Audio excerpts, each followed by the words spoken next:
Hare Krishna, devotos, mis reverencias a todos, Jai Shri Prabhupada. Bueno, bienvenidos a una nueva emisión, otro episodio de Bhakti 360, Conciencia de Krishna en todas partes. Hoy tenemos una edición especial porque hoy estamos inaugurando nuestras entrevistas en este programa online.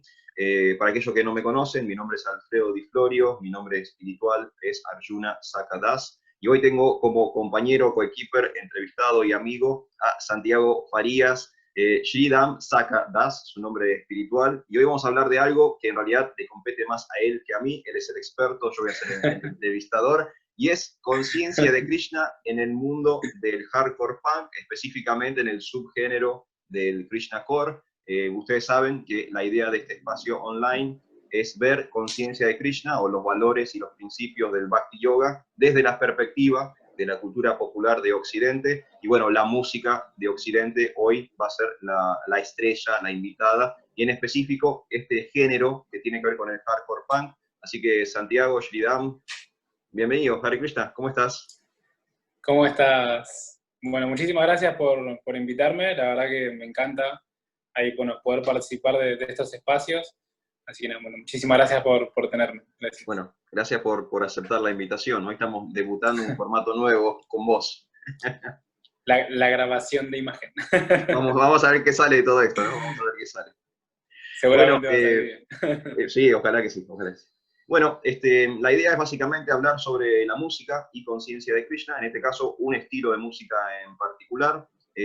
Hablábamos un poquito antes de la entrevista con respecto a la importancia que ha tenido conciencia de Krishna en cuanto a la música de Occidente, para aquellos que no conocen o para aquellos que recién están en contacto con la tradición del Bhakti Yoga. Esta cultura espiritual, esta ciencia espiritual llega a Occidente desde Oriente a fines de la década del 60, en el 65 particularmente, cuando arribó a Norteamérica un santo moderno, un santo contemporáneo, llamado Srila Prabhupada, ¿sí? Esta persona viajó de la India, arribó a Estados Unidos y trajo consigo toda una cultura milenaria, ancestral, de la tradición del Bhakti Yoga. Y a partir de ese momento empezó a expandirse por todo el mundo y al mismo tiempo muy en contacto con el mundo de la música. En el Bhakti hay una de nuestras meditaciones fundamentales, es musical, ¿sí? Es el Vayan, el Kirtan, el canto de los santos nombres de Dios. De hecho, creo que la mayoría de las personas nos conoce como Hare Krishna justamente a través de la música por un lado y de la gastronomía por el otro. Así que son como Tal cual. son las dos patas fuertes del movimiento. Y La música y la comida. la música y la comida, claro, ¿no? Es la tradición de danzar y comer, básicamente. Tal cual.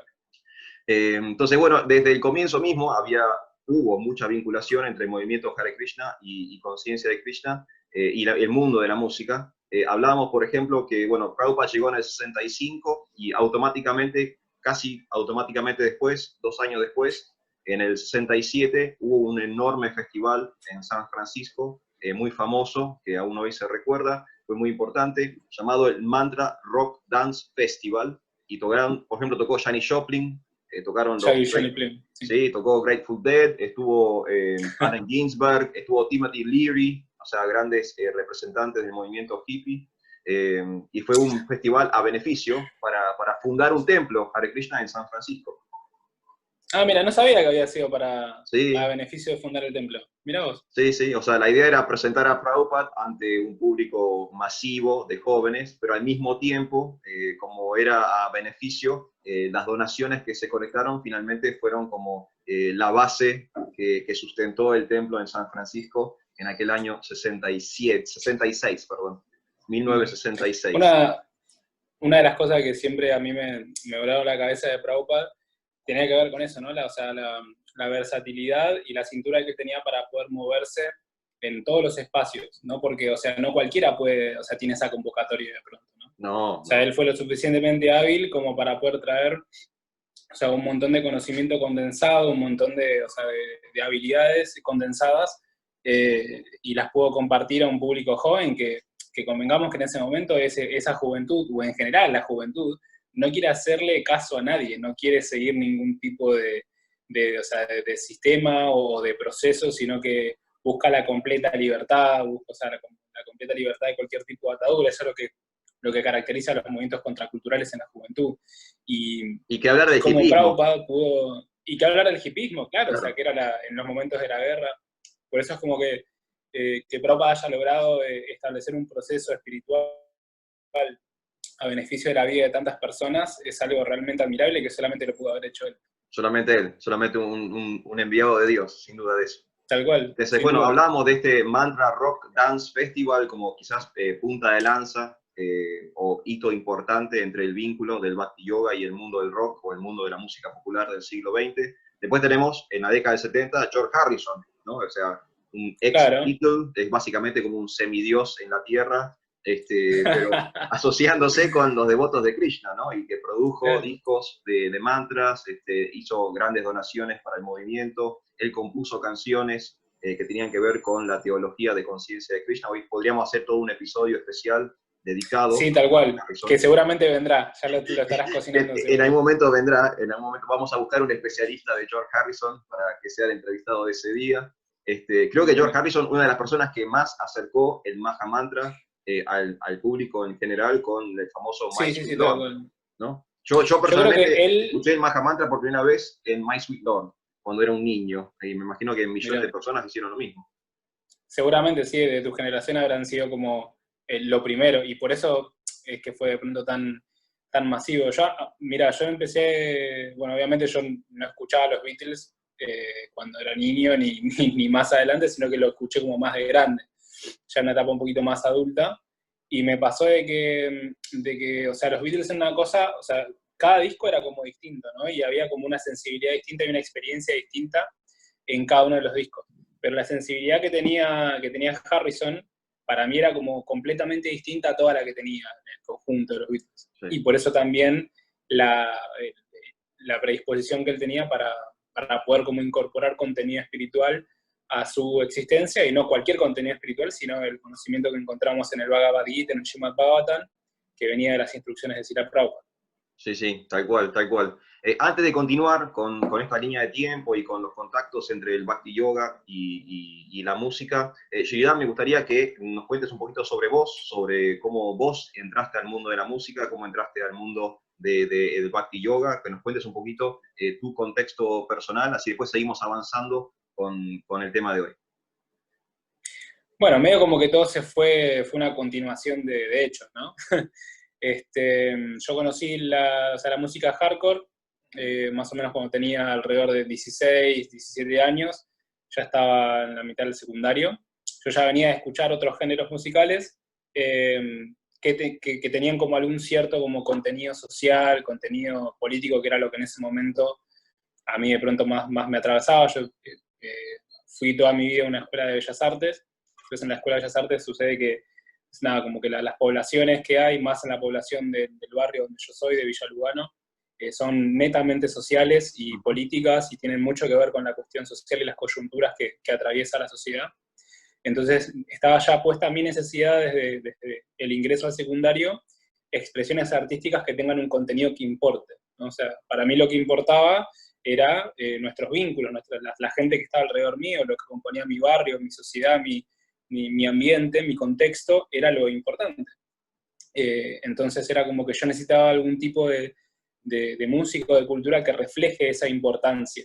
Entonces yo en ese momento escuchaba música new metal, que era como lo más accesible en ese momento, y poco a poco fui incursionando en bandas que tenían que ver más con lo nacional. Una, por ejemplo, de las bandas que en ese momento se me acuerdo es Animal, Acosado nuestros indios murieron al luchar, que tenía como alguna conexión con el thrash metal, new metal y algunas cosas ahí como medio del hardcore. Entonces, cuando empecé a escuchar música con ese contenido social, a mí fue como que se me prendieron un montón de lámparas, se me empezaron a hacer un montón de cuestionamientos del régimen social, político, del orden de las cosas, del por qué las cosas tenían que ser así como se me eran presentadas. Y después un amigo me pasó unos discos, un compilado de discos de bandas hardcore, entre ellos Diferentes Actitudes Juveniles, No me muestra interés, Ideas Totalmente Adolescentes y muchísimas bandas de lo que se conoce como el Buenos Aires Hardcore, bandas que tenían muchísimo contenido político y social, buscando otra diversión, muchas otras bandas, ahora no me acuerdo de todas, pero sé que había como esas. Y que eran muy populares, o sea, eran muy convocantes. Que eran re populares, sí, eran re convocantes. Todos los fines de semana tocaban, yo no soy de esa generación, capaz si le querés preguntar a alguien de la generación, le tenés que preguntar a Agni Purana, que él la vivió en ese momento, él estuvo en ese momento, yo no estuve, fui más de la época 2010 en adelante, casi mediados del 2000. Entonces, pero, o sea, bueno, a suerte nuestra, hay una persona que compiló muchas historias y muchos datos de ese momento en un libro llamado Buenos Aires Hardcore. Entonces, bueno, medio como que estaba toda esta escena en Buenos Aires acerca de lo que es el cuestionamiento a la autoridad y el cuestionar las cosas como son y como son presentadas. Y nada, yo me volqué a esta música porque me pareció lo más relevante que podía llegar a escuchar porque tenía contenido. A mí no me gustaba, tipo, en ese momento que yo hablar de cosas, banalidades, porque me parecían que no tenía ningún sentido, o sea, tratar temas que no sean importantes. Entonces, bueno, así toda la primera banda hardcore que tenía que ver con el Straight Edge, de pronto que es una pequeña comunidad dentro de la subcultura del hardcore, que es bueno, es como esto que plantea como una subcultura, una sociedad, donde uno para poder como realmente ser libre de las cadenas opresoras de la sociedad, de este régimen social capitalista, era poder abstenerse de cosas que a uno le afecten la conciencia, le afecten el entendimiento, la mente, como drogas, como marihuana, alcohol y demás cosas. Yo venía ya de una tradición en mi casa cristiana evangélica, con la cual yo no estaba como del todo conforme, siempre como cuestionando, o sea, obviamente nací en una familia que plantean a la Biblia como autoridad y yo la cuestioné siempre. Entonces era como natural para mí entender de que el camino espiritual tenía como una cuestión de un cierto comportamiento, ¿no? Que uno para poder tener una vida espiritual, uno tenía que tener un gusto por poder tener un avance también material, o sea, en el sentido de cuál es el valor y los principios que uno lleva adelante. Y a mí me pasó mucho de cuestionar esto que te digo, o sea, de la perspectiva del cristianismo y la iglesia evangélica, de yo haber tenido experiencias personales, no digo que todo sea así, digo que mis experiencias personales tuvieron que ver con ver interés en estos sectores, de pronto de la iglesia, en cosas muy conservadoras que tienen que ver tal vez con la recaudación más de dinero y el ataque de pronto a los sectores de LGBT y demás como sectores que son importantes a nivel social. Entonces yo como que estaba cuestionando toda esta serie de cosas, ¿no? Pero al mismo tiempo tenía como una reminiscencia de un camino espiritual.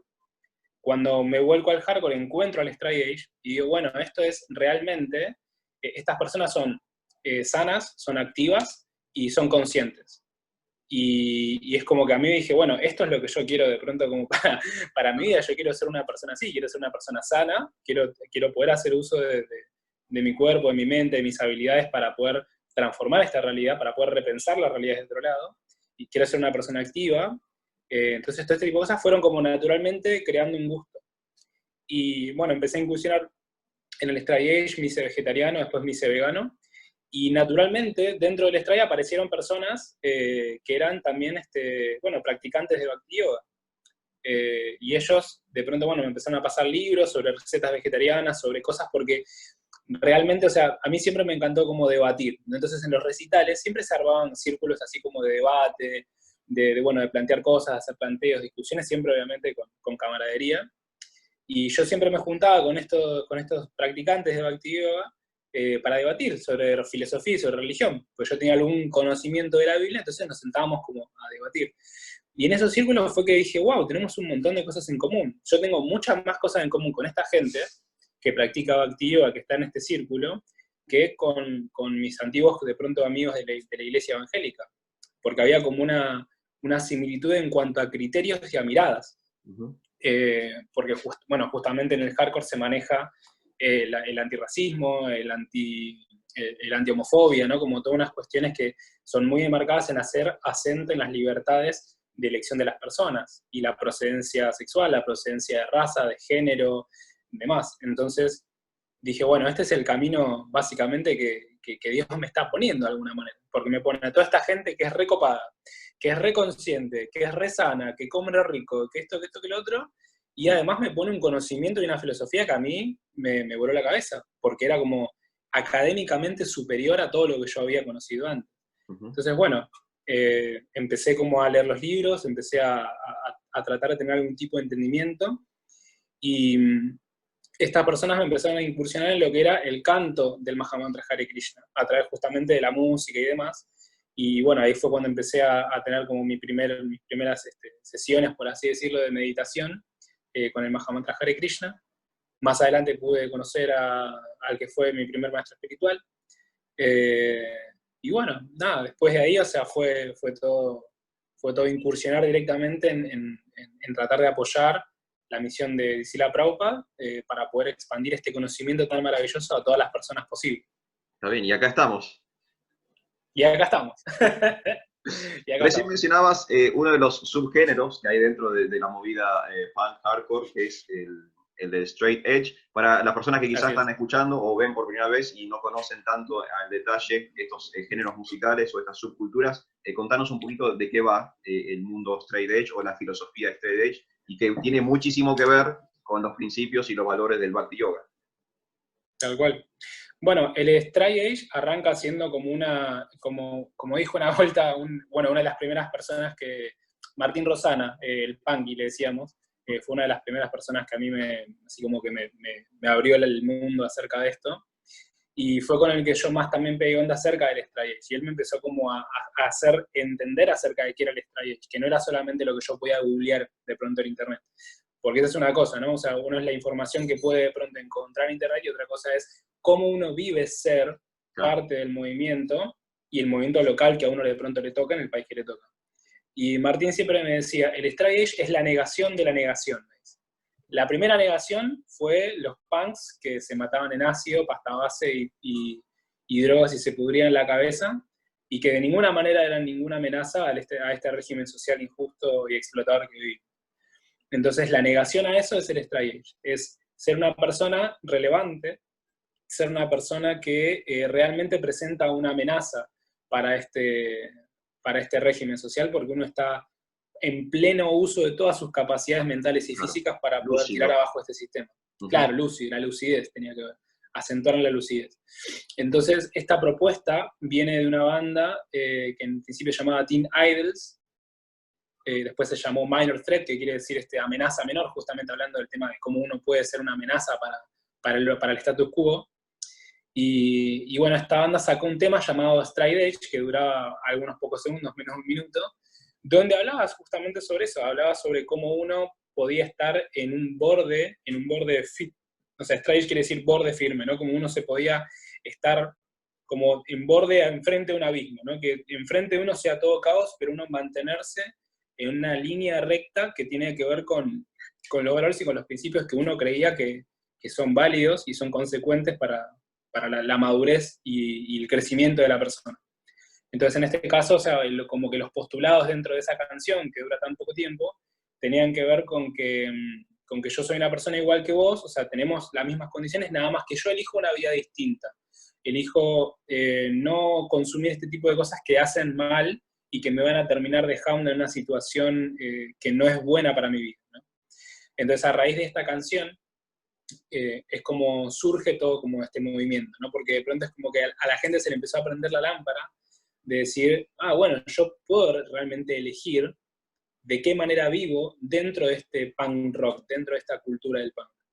Porque una de las cosas que nos dejó de pronto, nos dejó no, porque no era mi generación, pero una de las cosas que las dejó de pronto el hipismo en los 60, en los 70 y todo lo que era la experimentación con drogas, tenía que ver que vos para poder ser joven, vos para poder ser un revolucionario, estabas obligado a tener que consumir algún tipo de sustancia que supuestamente era liberadora, emancipadora de las ideas. Entonces era como, bueno, vos si sos joven y tenés 15, 20 años, ¿qué haces que no estás consumiendo drogas, ¿no? Más en el punk, que el punk era pura rebeldía, autodestrucción, nihilismo, desacato, ¿no? Como toda una negación a la realidad. Entonces hay muchas personas que de pronto incurrieron en el punk rock porque realmente querían, o sea, apostaban en un cambio estructural de la sociedad. Y de pronto capaz se ven afectados que para poder pertenecer a esa subcultura, obligadamente tenían que formar parte de un consumo, que después terminaba como arruinando sus vidas y convirtiéndolos en adictos. Entonces, personas que escucharon esto dijeron, bueno, tenemos una alternativa. Podemos decidir sobre nuestra propia existencia y querer formar de pronto parte de un sector de rebeldía, pero poder vivir de una manera sana. Entonces como que fue algo re lógico, Claro. y ahí fue que tipo empezó a expandirse como fuego, ¿viste? Así, como un incendio. Y el Straight Edge sufrió como a partir de ese inicio como dos cambios estructurales muy fundamentales. En los años 80, de la mano de Youth of Today, de la juventud de hoy, y de esta persona llamada Ray Capo, que era también practicante o activo, es practicante o activo y profesor de yoga. Él, siguiendo justamente parte de los principios que encontramos en el Bhakti Yoga, propuso como agregarle algo más al Straight Edge, ¿no? Que tenía que ver con el vegetarianismo. Entonces él sacó una canción llamada No More, que la traducción es No Más, que habla sobre cómo uno, o sea, ya teniendo como que la evolución natural al Straight Edge era un Straight Edge que no condene a otras personas o a otros animales al sufrimiento y a la explotación. Si nosotros entendemos de que no hay que explotarnos a nosotros mismos, no hay que explotar a los otros, los animales entran también dentro de esa categoría. Entonces tuvo como esa cuestión de darle ahí un plus más, como el plus que le faltaba, la vuelta roja que le faltaba, y ahí toda la escena Straight se volvió vegetariana o vegana. Y después en los 90 hubo como otro cambio también más profundo del veganismo, que tenía que ver con la liberación animal, con el activismo más bien más político, ya como que tiene una definición mucho más, con mucho más cuerpo bien definido. Así que básicamente el Straight es eso, es como es vivir la vida de uno realmente, ¿no? Claro. Y bueno, y ahí coinciden, como decíamos, también con los principios, los valores del Bhakti Yoga, porque pues, tenemos, por ejemplo, el no consumo de carne, la no intoxicación, la no promiscuidad, ¿no? Esta cuestión de la sinceridad con uno mismo, el respeto al prójimo. Entonces, claro, es natural, ¿no? En un momento los Hare Krishna, el punk, el hardcore, se iban a chocar, esos mundos iban a colisionar en un momento. Tal cual. Sí, porque bueno, justamente esta persona, yo te digo, Ray Capo, que él ya era practicante activo hace bastante, y él después cuando vio de pronto de que había una posibilidad ahí de, bueno, de pronto tiré la pelota, y un montón de gente se dio cuenta de que era re lógico el hacerse vegetariano, porque bueno, si ya llevas una vida sana, como que era la línea de continuación de seguimiento. De hecho, esto mismo en una entrevista que le hacen al fundador, de pronto se te puede decir, del Straight Edge, que fue el que escribió la canción Straight Edge, dijo que sí, era una continuación natural, de pronto, o sea, una subsecuencia el hecho de ser vegetariano. Ray Capo dijo, bueno, o sea, acá hay una posibilidad de hacer una transformación real, ¿no? Entonces, ya empezaron a gestar entre algunos mentores, profesores reconocidos de Bhakti Yoga, maestros espirituales, que agarraron a este señor Ray Capo y empezaron como a decir, bueno, capaz podemos hacer un espacio de expansión de la conciencia de Krishna a esta gente, a esta juventud. Y fue que empezaron a salir como varias bandas, entre ellas 108 y... Shelter. Otra banda que no me acuerdo. Shelter, eso lo vas a tener que editar. Eso lo vas a tener que editar. La banda Shelter, que bueno, se metieron dentro de una camioneta con estos maestros espirituales y esta gente que estaba como con muchas ganas de expandir el conocimiento. Y nada, empezaron a hacer recitales, a sacar discos, a hacer esto, a hacer lo otro, y de pronto como que la gente empezó a decir, bueno, tengo la elección, o sea, quiero transformar la realidad. Quiero volverme un activista. Tengo la opción de elegir una vida libre de intoxicación y poder hacer lucidez de todas mis capacidades. Tengo además la opción de poder ser una persona empática, que puede compartir el valor de entender la misericordia que uno debe darle a otras entidades vivientes. Entonces fue como que esto fue la superación de la superación de la superación. ¿Se entiende? Entonces fue como que mucha gente encontró sentido en esto, encontró contenido, encontró sustancia, cuerpo. Y naturalmente la gente empezó como a adoptar de pronto los principios y los valores del Bhakti Yoga en su vida. Incluso personas capaz que no tenían nada que ver con el Straight Edge de pronto, ¿no? O sea, estas bandas tocaban con todas bandas hardcore, punk, incluso Shelter tocó con bandas que no eran propias del género, sacaron videos en MTV y demás, y pudieron como llevar su mensaje a muchísimas miles de personas. Y yo tengo la teoría de que el hecho de que el vegetarianismo y el veganismo hoy por hoy sea algo relevante es porque hubo un sector que lo inició, ¿no? Porque de pronto el vegetarianismo quedó como muy atado al hipismo en un momento, en los 70, en los 80, era como que si vos eras vegetariano hace 15 años atrás, de pronto, Claro. te le habrá pasado seguramente, eras como que eras un hippie, eras una persona rara, que no sea, a ver, no está mal ser hippie ni ser persona rara, pero bueno, para el status quo de pronto estaba mal. Y lo que esto logró hacer es como que presentó otra forma de ser vegetariano, de ser un activista, ser una persona seria, comprometida, relevante, incluso ser una persona hasta en algunos puntos tan militante que podía incluso abogar por los derechos animales, metiéndose dentro de laboratorios, Claro. destruyendo laboratorios y rescatando animales para llevarlos a los santuarios. Claro, más Entonces combativo como incluso. que, exactamente, esa es la palabra, combativo.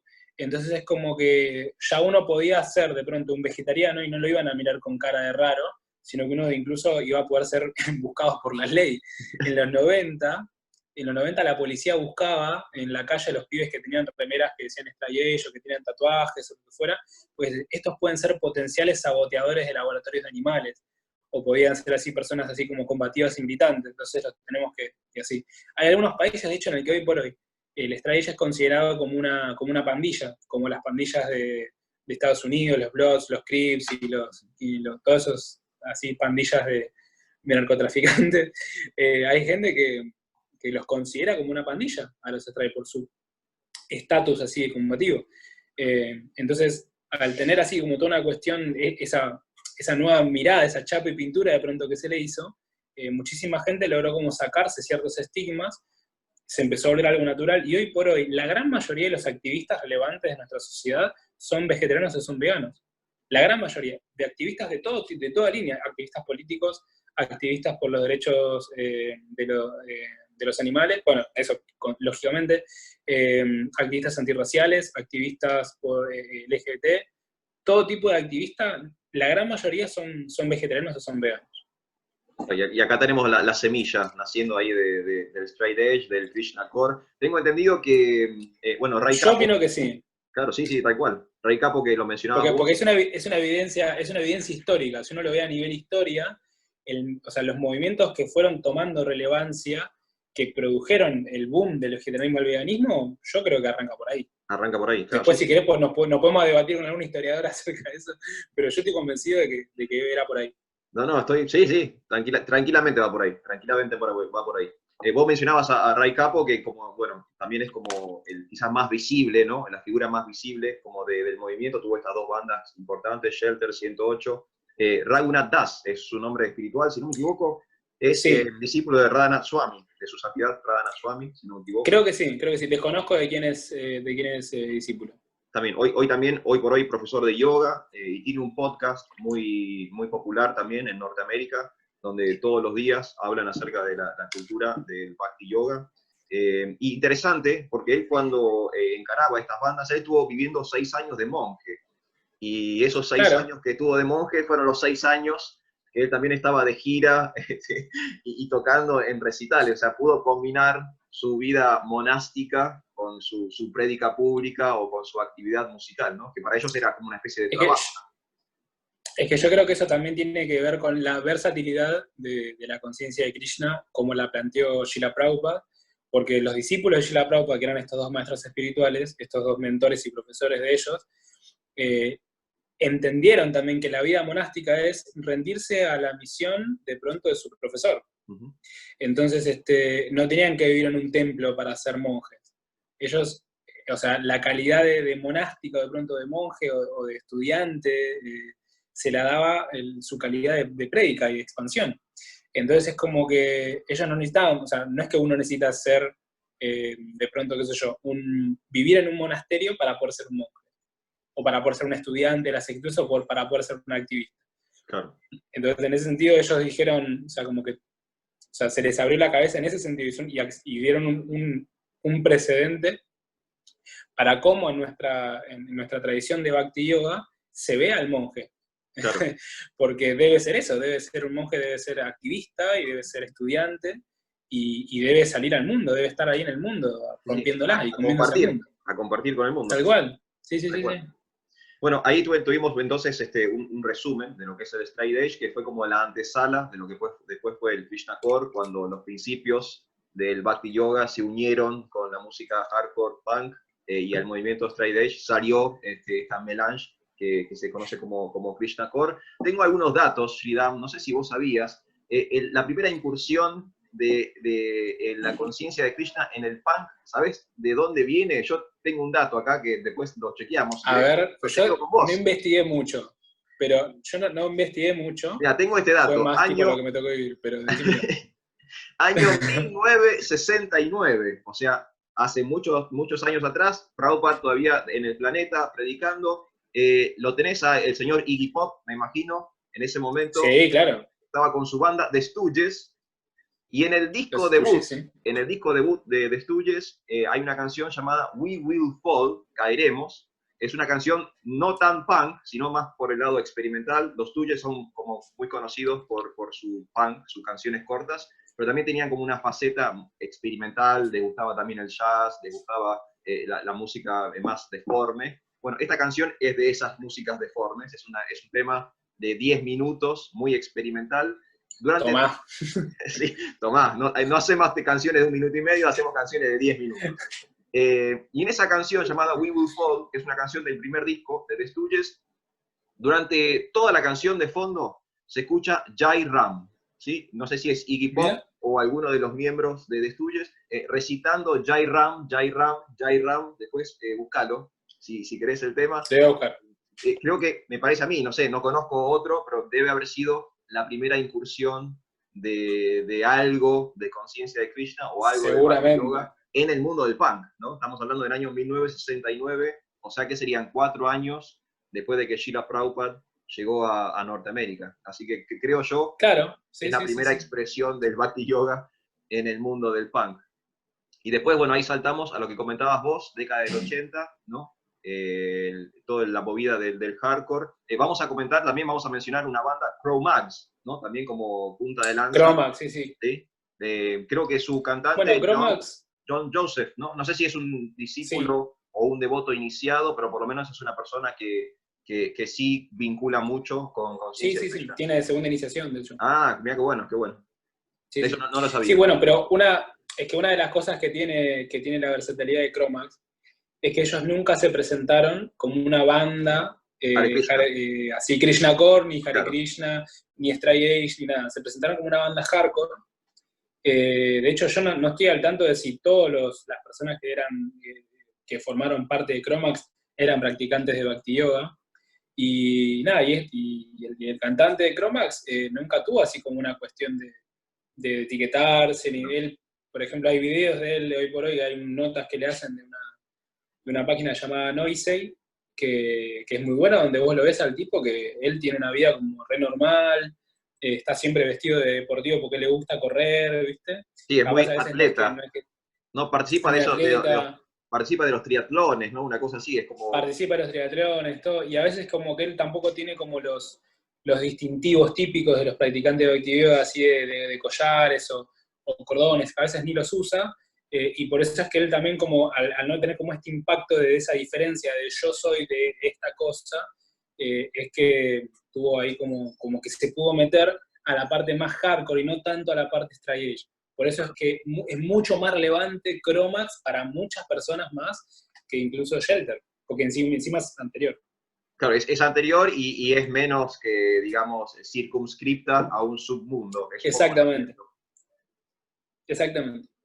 Entonces, bueno, ahí tuvimos entonces la parte como de década del 80, década del 90, ¿no? Cómo todo se va surgiendo. Y contando un poco cómo se traslada esto a la República Argentina, porque ha habido bandas o ha habido movimiento de conciencia de Krishna en vinculación con el mundo de hardcore en Argentina, que yo no soy un experto, pero recuerdo Sudarshan, ¿no? Una banda hardcore de devotos. Después Enquire, creo también, Bhakti, creo que había una banda llamada Bhakti en claro. ese momento. Bueno, ese Bhakti era Enquire antes. Okay. Pero la primera banda que hubo, que yo sé, de la que tengo conocimiento, es Confort Supremo.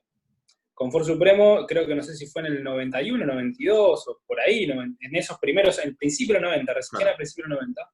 Esto igual, seguramente todas las personas que puedan llegar a estar escuchando esto me van a corregir y decir, no, tenía mala fecha. Corrijan Perdón, en los chicos. comentarios, chicos. Los Corrijan comentarios en son los para eso. comentarios.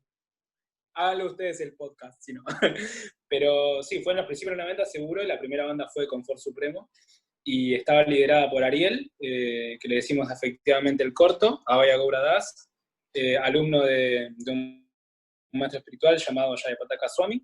Él fue hasta donde yo sé, fue la primera banda Stray Age, y la primera banda relevante a nivel conciencia de Krishna. Todas sus letras eran bien conscientes de Krishna, y después eso fue como que abrió de pronto como el camino para el resto de las bandas. En el caso de lo que siguió haciendo después Abhay, tuvo que ver sí con Sudarshan. Él era el cantante, así practicante de Bhakti Yoga, que era como líder así por nato, y que incluso después siguió haciendo otra, o sea, porque Sudarshan después dejó de tocar, y después él hizo otra banda, y cuando esa banda dejó de tocar hizo otra banda, y así él siempre Siempre en actividad. haciendo, siempre en actividad, haciendo bandas para poder distribuir el mensaje de la conciencia de Krishna. Está bien, está bueno. ¿Cómo está la escena hoy? ¿Hay una escena Krishna Core o de hardcore consciente en la República Argentina? ¿Hay bandas? ¿Hay discos? ¿Cómo está todo Más o eso? menos. En realidad, lo que se podría, hay que ver también lo que uno considera como escena, Claro. porque de pronto es un poco esto, ¿no? El hecho de lo que es la escena en sí, obviamente uno es lo que habla de lo que se ve, de lo que está ahí en la escena, ¿no? Si hablamos de bandas que sean hoy por hoy o relevantes o que estén activas de Krishna Core o incluso del Stray Age, no es la que había antes de pronto. Pero eso tiene que ver también con que esto va modificándose con el tiempo. Hoy por hoy, si la única banda que yo podría decir que sea una banda Krishna Core de pronto contemporánea sería Super Alma, que es una de las bandas que tiene hoy por hoy que lidera Bai, que hace muchísimo que no toca. El hardcore en sí tiene como etapas, ¿no? Va mutando, uno si lo ve, no solamente en el Stray, sino en la etapa, tiene que ver con que van atravesando distintas coyunturas sociales, entonces la relevancia de los mensajes va cambiando, el público va cambiando muchísimo, entonces eso como impacta bastante. Por ejemplo, yo soy de una generación que tiene un determinado de pronto gusto musical por algo, ¿no? Y es como que uno si escucha hardcore del 80, del 90, del 2000, del 2010, los estilos son completamente distintos, uno del otro. Entonces lo que va haciendo es que cuando se van cambiando como los géneros y los estilos y los pibes jóvenes van haciendo músicas de distinto estilo, los que eran los antiguos dejan de ir porque ya no tienen bandas que les estén gustando y demás. Siguen siendo hardcore en sus vidas, porque siguen cuestionando el régimen social, siguen siendo activistas sociales, siguen siendo vegetarianos, siguen siendo stray en su vida demás, pero tal vez no van a recitales.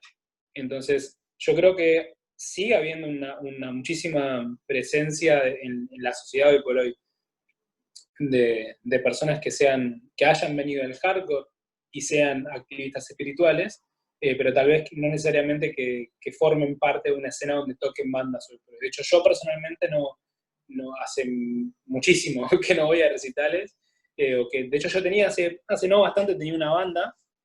Eso te Y iba a que nada, preguntar, por cuestiones Shriram, si tu vínculo era como de melómano, amante de la música, público, o también pasaste por un escenario alguna vez.